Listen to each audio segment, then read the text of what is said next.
السلام علیکم ورحمۃ اللہ وبرکاتہ۔ سورہ بقرہ کو ہم کنٹینیو کرتے ہیں۔ آج ہم پڑھیں گے انشاءاللہ سورہ بقرہ کی آیت نمبر 30۔ اس سے پہلے درود پاک اللہم صلی وسلم علی نبینا و حبیبنا محمد وعلی آلہ وصحبہ وبارک وسلم۔ ربی اشرح لی صدری ویسر لی امری واحلل عقدۃ من لسانی یفقہوا قولی ربی زدنی علما۔ اعوذ باللہ من الشیطان الرجیم، بسم اللہ الرحمن الرحیم۔ وَإِذْ قَالَ رَبُّكَ لِلْمَلَائِكَةِ إِنِّي جَاعِلٌ فِي الْأَرْضِ خَلِيفَةً، اور جب تیرے رب نے فرشتوں کو کہا کہ میں زمین میں ایک نائب بنانے والا ہوں، اور اذ جب قال اس نے کہا ربک تیرا رب للملائکۃ فرشتوں کو، انی کہ میں جاعل بنانے والا ہوں، فی میں الارض زمین خلیفۃ نائب، اور جب اس نے کہا تیرا رب فرشتوں کو کہ میں بنانے والا ہوں زمین میں نائب، ملائکۃ فرشتے، ملک کی جمع ہے، یہ لفظ الوک سے نکلا ہے جس کے معنی ہے پیغام پہنچانا۔ ملائکہ کو ملائکہ اس لیے کہا جاتا ہے کہ افضل ملائکہ کا کام پیغام پہنچانا ہے، وہ اللہ کے پیغام نبیوں تک لاتے ہیں۔ ملائکہ نوری مخلوق ہیں، وہ گناہوں سے پاک ہوتے ہیں اور اللہ کے حکموں کی نافرمانی نہیں کرتے۔ قرآن مجید میں ایک دوسری جگہ ان کے بارے میں یہ آیت ہے کہ لا یعصون اللہ ما امرہم ویفعلون ما یؤمرون، وہ اللہ کے حکموں کی نافرمانی نہیں کرتے اور وہی کچھ کرتے ہیں جو انہیں حکم دیا جاتا ہے۔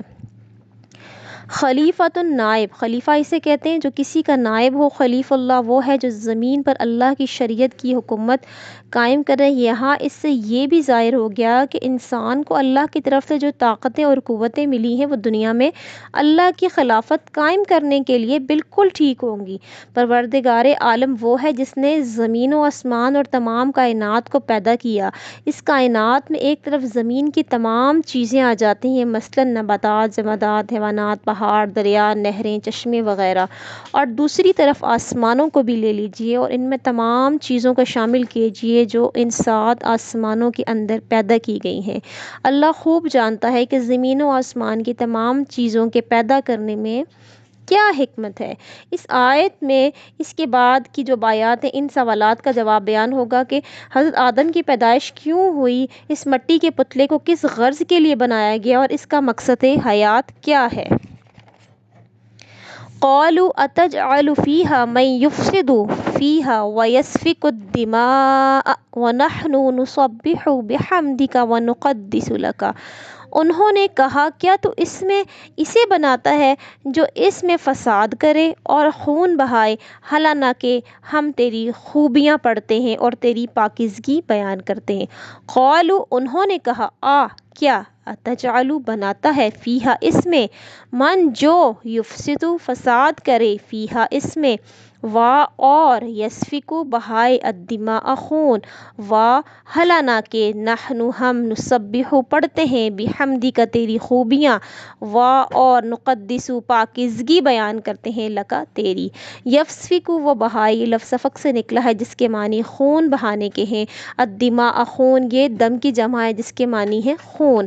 نسبح ہم تسبیح پڑھتے ہیں، لفظ تسبیح سے بنا ہے، اس سے مراد دل سے اللہ کو تمام مخلوق سے بالاتر سمجھنا اور زبان سے اس کا اقرار کرنا، نیز اس کے مرتبے کے مطابق اس میں تمام اچھی صفتوں کا ماننا۔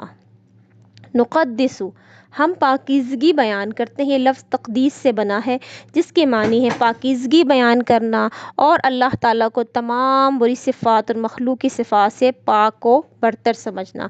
جب فرشتوں نے اللہ تعالیٰ سے خلیفہ بنانے کا اعلان سنا تو انہوں نے کہا کہ ہم اپنے قول و فعل سے آپ کے مقدس اور پاک ہونے کا اقرار کرتے ہوئے عرض کی کہ اس زمین کی اس مخلوق سے فساد کا خطرہ ہے، وہ دنیا میں خون ریزی کرے گا اور اس کی وجہ سے دنیا تباہی اور بربادی کا گھر بن جائے گی، کیوں نہ کہ وہ اپنی خواہشوں کی پیروی کرے گا، اس سے پوری طرح تیری اطاعت نہیں ہو سکے گی۔ فرشتوں نے عرض کیا اے پروردگار عالم، اگر خلیفہ پیدا کرنے سے تیری غرض یہ ہے کہ سب تیری تعریف کریں، سب کے سب تیری حمد کے گیت گائیں اور تیری اطاعت کریں تو ہم اس خدمت کے لیے حاضر ہیں، ہم ہر وقت تیرا تمہارا حکم سننے اور اس پر عمل کرنے کے لیے تیار رہتے ہیں، اس لیے زمین کی مخلوق پیدا کرنے کی کیا ضرورت ہے۔ انہوں نے یہ بھی کہا کہ تیری ذات پاک ہے، تیرا ہر کام ٹھیک ہے، لیکن ہمیں یہ بات سمجھ میں نہیں آتی کہ زمینی مخلوق میں ایسی مخلوق کیسے ہو سکتی ہے جو تیری اطاعت فرما برداری اور تسبیح و تقدیس کے لیے ہر وقت تیار رہے۔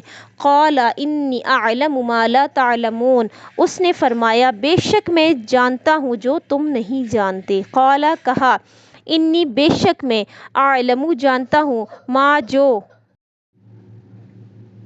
لا نہیں تعلمون تم جانتے۔ قال انی اعلم ما لا تعلمون، اس نے فرمایا بے شک میں جانتا ہوں جو تم نہیں جانتے۔ جب اللہ تعالیٰ نے اپنی نورانی مخلوق فرشتوں کے سامنے اس خیال کا اظہار کیا کہ میں اس زمین پر اپنا ایک نائب مقرر کرنا چاہتا ہوں، تو فرشتوں نے اپنے خیال میں خلیفے کا ایک تصور قائم کیا اور یہ سمجھے کہ جو ان مختلف چیزوں سے بنایا گیا ہے وہ جب دنیا میں آئے گا تو وہ لازمی طور پر سب طرف فساد پھیلائے گا، بدامنی کرے گا، آپس میں لڑے جھگڑے گا، اپنے بھائیوں کا خون بہائے گا اور لوٹ مار مچائے گا۔ اولاد آدم کی زندگی کا ایک پہلو یہ تھا جیسے فرشتوں نے پیش کیا، یعنی وہ رخ جو تاریک تھا اور جس میں صاف برائی ہی برائی نظر آتی تھی۔ فرشتوں کے سامنے ہونے والے خلیفے کا ایک پہلو یہ تھا، اس میں جو خوبیاں پوشیدہ تھی، جو کمالات اس کے اندر چھپے ہوئے تھے، جو نئی نئی باتیں، طرح طرح کی ایجاد اور ترقی کے جو پہلو خلیفہ دنیا میں ظاہر کرنے والا تھا، وہ فرشتوں کی نظر سے اوجھل تھے۔ اس لیے انہوں نے اپنے اندازے کی بنا پر ایک رخی تصویر پیش کی اور اس کے ساتھ وہ رخ بھی پیش کیا جس پر وہ خود چل رہے تھے۔ اس میں اللہ کی ہر بات کی تصدیق اور اس کی ہر حکم کی اطاعت شامل تھی۔ فرشتوں نے یہ گزارش اعتراض کے طور پر نہیں کی بلکہ ادب کے ساتھ پیش کی تھی۔ اللہ تعالیٰ کے سامنے خلیفہ کی زندگی کے دونوں رخ موجود تھے، یعنی وہ اس کی موجودہ حالت سے بھی واقف تھا اور آگے چل کر زمانے کے بدلنے کے ساتھ ساتھ اس میں جو تبدیلیاں پیدا ہونے والی تھی اور اپنے علم و عقل سے کام لے کر ساری دنیا کا جو رنگ و بدل دینے والا تھا، ان سب سے بھی اللہ واقف تھا۔ اس لیے اللہ تبارک و تعالیٰ نے فرشتوں کی گزارش کے جواب میں صرف یہ فرمایا کہ میں جانتا ہوں اور تم نہیں جانتے، یعنی تمہیں معلوم نہیں کہ اس کے خلیفہ بنانے میں کیا کیا مصلحتیں اور حکمتیں پوشیدہ تھیں۔ اللہ سے دعا ہے کہ اللہ تعالیٰ ہمیں اس پر عمل کی توفیق عطا فرمائے، ہمیں اس کے لیے قرآن مجید کو ہمارے لیے باعث ہدایت اور باعث نور اور باعث نجات بنائے اور ہمارے معاملات میں، ہمارے حالات میں اور درستگیاں پیدا فرمائے اور ہمارے ملک پاکستان پر اپنا اللہ پاک خاص رحم و کرم فرمائے۔ وما علینا الا البلاغ المبین۔ آخر پہ ریکویسٹ ہے کہ پلیز چینل کو لائک، شیئر اور سبسکرائب کریں کہ نیکی کی دعوت کا پیغام ہے، یہ اللہ کا پیغام ہے، اس کو پھیلانے میں، اس کو عام کرنے میں میرا ساتھ دیجیے۔ السلام علیکم ورحمۃ اللہ وبرکاتہ۔